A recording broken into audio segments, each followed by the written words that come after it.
quick recap before we move on. In the last module, we treated the messages list as application state, then used system prompts to steer behavior outside the user turn. We also used temperature as a variation dial and streaming as the path for visible progress while an answer is forming. Those controls matter because this module asks for a stricter result: output your app can copy, parse, validate, and use. If this Claude API walkthrough is helping, like and subscribe so the next lesson is easy to find. That bridge matters. Earlier controls guided behavior. This module makes output boundaries precise enough for product workflows. Treat this as prerequisite practice for the Claude Certified Architect exam. In building with the Claude API, this module turns API controls into practical application behavior. Before we name the mechanics, set the reason. Claude is excellent at being helpful, and helpful often means adding context around the answer. A person may appreciate that. An application usually needs a cleaner contract. If the user clicks generate and expects data they can copy, parse, validate, or store, extra commentary becomes friction. This module teaches how to shape the response boundary so fluent model output becomes reliable application output. For exam practice, notice the architecture habit. Define the contract before trusting generated content downstream. That prevents downstream code from guessing. The example is a small web app idea, an EventBridge Rule Generator.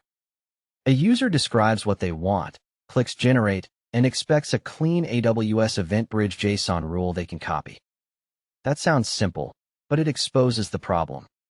Claude may produce the right data and still wrap it in markdown or explanatory text. For a person, that context can be useful. For this UI, the useful thing is the raw JSON itself. Keep your eye on the UI promise. The generate button should return a payload, not a tutorial.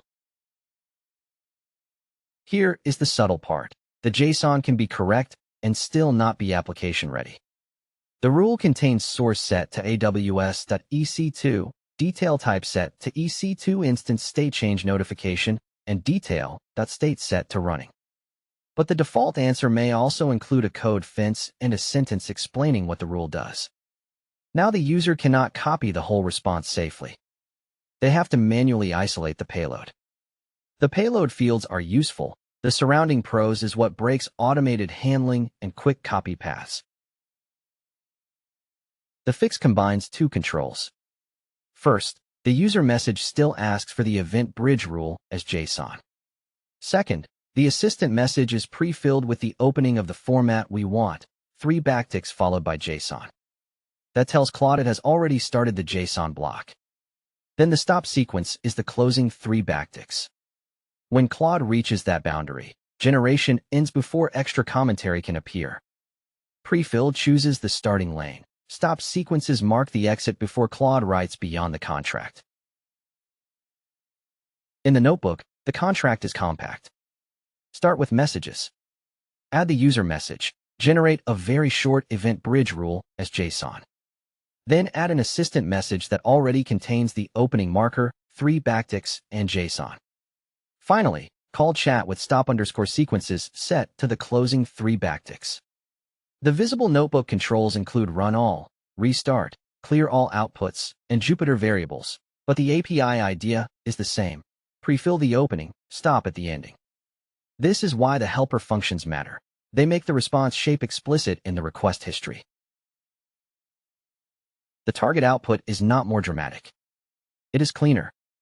The response should be only the payload. Source equals AWS EC2. Detail type equals EC2 instance state change notification, and detail.state can include running or stopped. In this lesson, the point is not that stop sequences create better facts. The point is that they create a better boundary. The user, parser, or validation step can take the response as JSON without cutting away a wrapper first. Clean output is still Claude output. Your code gets a smaller, sharper surface to validate. You may still notice extra new line characters in the returned text, and that is totally fine. This lesson handles it with a small parse step. Import JSON, then run json.loads on text.strip. The strip call removes leading or trailing whitespace. and json.loads turns the remaining JSON string into a Python object your application can inspect. This keeps the shaping logic simple. Guide the response boundary, then parse the payload. This step also turns the on-screen notebook example into a real application boundary your code can test. This technique is not limited to JSON. It applies whenever you need structured data without commentary, Python code snippets, bulleted lists, CSV data, or any formatted content where the useful thing is the content itself. The key habit is to identify what Claude naturally wants to wrap around the answer. For code, that is often a markdown code block. For lists or CSV, the opening marker may be different. Prefill the opening, then stop at the ending. The pattern is not JSON-specific. It is about naming the wrapper and deciding its opening. The exercise takes the same idea and makes it more practical. Instead of an EventBridge JSON object, the target is 3 short AWS CLI commands. The constraint is important. Use only message prefilling and stop sequences. Do not rewrite the prompt to ask more directly. That forces you to practice response shaping as a boundary tool. The desired result is one response containing all 3 commands together, with no comments, no explanation, and no extra header. Now the problem changes from data syntax to command syntax, but the boundary logic stays the same. Now the notebook turns the concept into a quick exercise. The prompt says, generate 3 different sample AWS CLI commands. Each should be very short. The notebook shows the exercise area, the prompt marker, run all, restart, clear all outputs exercise, and Jupyter variables. The actual learner task is narrower than it first appears.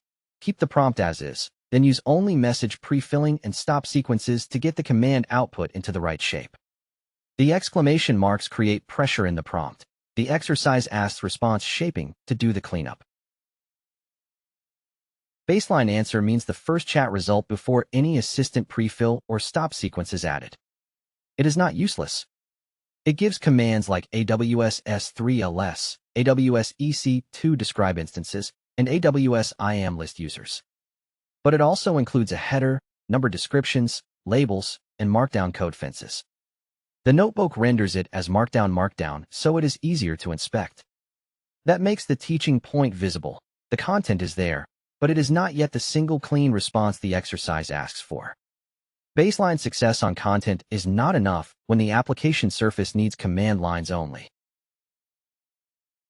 At this point, the exercise asks you to pause and try the exercise. The reminder is the useful part. Message prefilling is not limited to characters like 3 backticks. You can put any prefilled response you want, as long as it honestly represents the beginning of the assistant answer.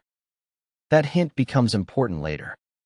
First, though, the simplest attempt is to use the same code fence idea from the JSON example. The pause is useful because it forces you to separate task wording from assistant continuation. The first attempt copies the JSON pattern. Add an assistant message that starts with 3 backticks, then add a stop sequence of closing 3 backticks. When you run it, the output looks much closer. You can get list S3, describe EC2, and list IAM style commands together. But it is not perfect yet, because the response may start with the word bash before the commands.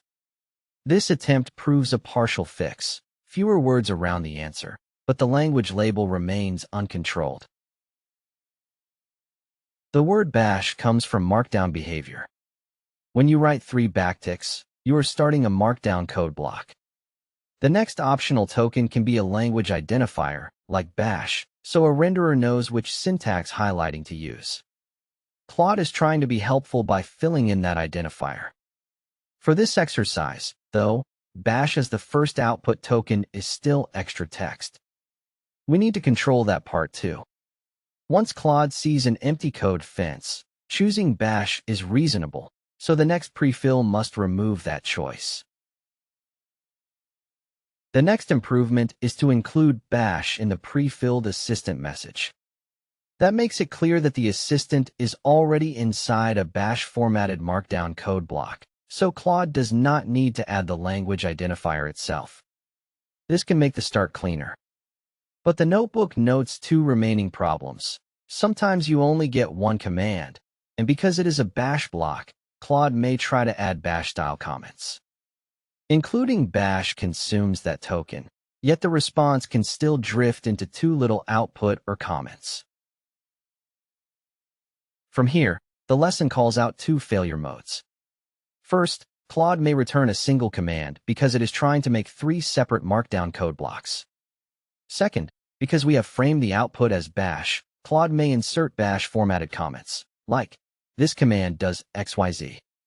That sentence is exactly the kind of explanation the exercise does not want. So the final move uses the earlier hint, prefill more than a fence. These failures are teaching signals. Specify quantity, format, and comment policy before generation continues. The final prefill does more than open a code fence. It starts the assistant answer with, "Here are all three commands in a single block without any comments," then a colon, then a new line, then the bash code fence. Now Claude is guided toward the exact answer shape before it generates the commands. The stop sequence still catches the closing three backticks, so the response ends at the code boundary. The final prefill becomes a tiny contract paragraph, then the code fence begins at the exact desired point. This is the result the exercise wanted. AWS S3 LS, AWS EC2 describe instances, and AWS Lambda list functions, each on its own line. There is no header, no numbered list, no bash word at the start, and no explanatory comments. The original prompt did not change. What changed was the assistant response boundary. That is the practical lesson. Prefilling can guide not only the first character, but the whole shape of the answer. This is the target surface, three commands, each copyable, with no cleanup step for the learner. Compare the attempts as a debugging path. The default output proves Claude can generate the commands, but the wrapper is wrong. The fence-only prefill moves directly into code, but it leaves the bash identifier for Claude to choose. The bash prefill consumes that identifier, but still does not guarantee all three commands or no comments. The instruction prefill solves the real requirement because it states the answer shape before generation starts. Treat each attempt as evidence. The best prefill solves the actual failure, not just the visible symptom. Use this checklist when you need structured output. First, identify the wrapper Claude naturally wants to use: markdown fences, bullets, CSV rows, or explanation text. Second, prefill the opening so the assistant starts inside the target shape. Third, stop the closing marker so generation ends before a wrapper or commentary returns. Fourth, parse or validate the result. For JSON, that may be text.strip followed by json.loads. For command output, it may be checking one command per line. The checklist turns a one-off notebook trick into a repeatable design move for future Claude features. Put the two sections together and the module becomes one idea across formats. The JSON example teaches why wrapper text hurts an EventBridge Rule Generator. The parse step shows how to clean whitespace and load the JSON. The Beyond JSON section extends the idea to Python code, bulleted lists, CSV data, and any formatted content. The AWS CLI exercise then proves the same method under constraint. Do not change the prompt. Shape the assistant response. Each format matters here because each format shows the same boundary principle from a different angle. Take this into the next section. Output shape is part of application design. You are not only asking Claude for a helpful answer. You are deciding where the useful content begins, where it ends, and how your code can trust it. Next, the course moves to prompt evaluation to running the eval. That is a natural next step because clean structured outputs make better eval inputs, easier comparisons, and clearer results when you start testing prompts systematically. Keep that mental model. Evals are easier when outputs are already shaped, comparable, and parsable.